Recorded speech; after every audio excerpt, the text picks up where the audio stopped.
What's up in happy mental push up Monday, baby? We here. If this is your first time joining, my name is Andrea Fisher. I'm an author, speaker, educator, and most importantly, I am committed to personal growth and development. So that's what this channel is about, to share different life lessons and for us to grow together and do those mental push-ups to be the best versions of ourselves. So today we are going to talk about, nope, you are not arguing about the dishwasher. Nope, you are not arguing about cleaning. You are arguing about values. So this is a really, really interesting topic to me. I want you to think about that one argument that you continuously like, Zane, we still having this thing again. Like, we talking about the same thing, we arguing about the same thing over and over. Think about that. And you know, most people, I bet it's the same. I bet it's the same. But most people, it's cleaning. You know, and our house is cleaning too, because I'm just too neat. And oh my gosh, y'all know this. Anybody know me know that's not true. Yes, she's a lot neater than me. So I've really had to strengthen that part of myself. But cleaning, if it's anything that we argue about, gosh, it's freaking cleaning. My goodness. And so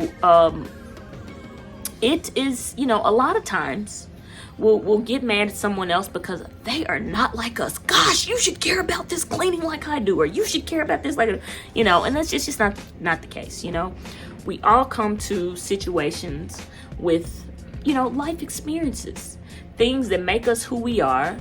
Hence, we develop what we call values. And oftentimes, we're not arguing about cleaning. We're not arguing about the dishwasher, the socks on the floor. We are arguing about values. You should care about this. I should care about this. And even as a classroom teacher, I had to learn this too. I came in as a teacher. I said, oh my gosh, guys, you should care about math just like I do. Guys, they didn't. They didn't care about my little math problems. So I had to make some adjustments. And so I want to share with you today a few tips to help you stop arguing about the dishwasher and really get on board around the values. So number one, I think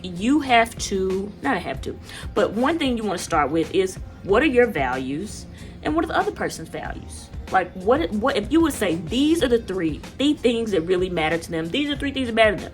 And you know what someone values by what they spend their time in. That's how you can tell what someone truly, truly values. Like, I know for me, it is personal growth and development, probably business, purpose, I think that, and my relationship, family relationship. Those probably are the top three things. That's where I spend most of my time.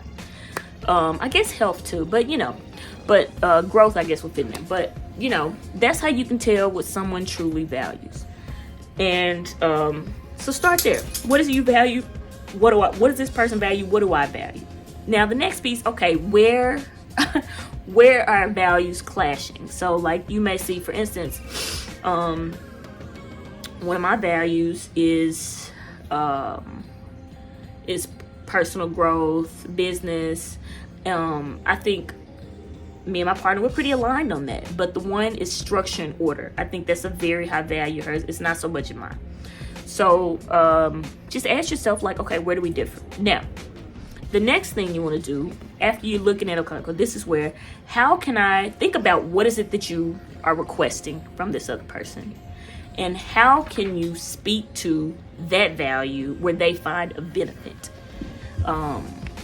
You know, because as humans, we operate on the same station. Y'all want to know what it is? WIIFM.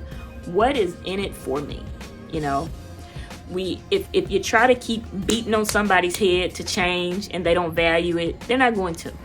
So newsflash, if you hooping and hollering, they're not listening because you're speaking to value and you're making them wrong. It's not going to work.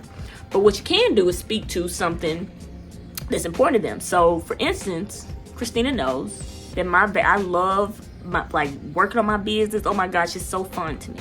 Like, it is like, creativity is huge, self-expression, all that. So one day she said to me, you know that if the house is clean and things are put in place, you don't have to spend so much time looking for it. You can spend more time in your business.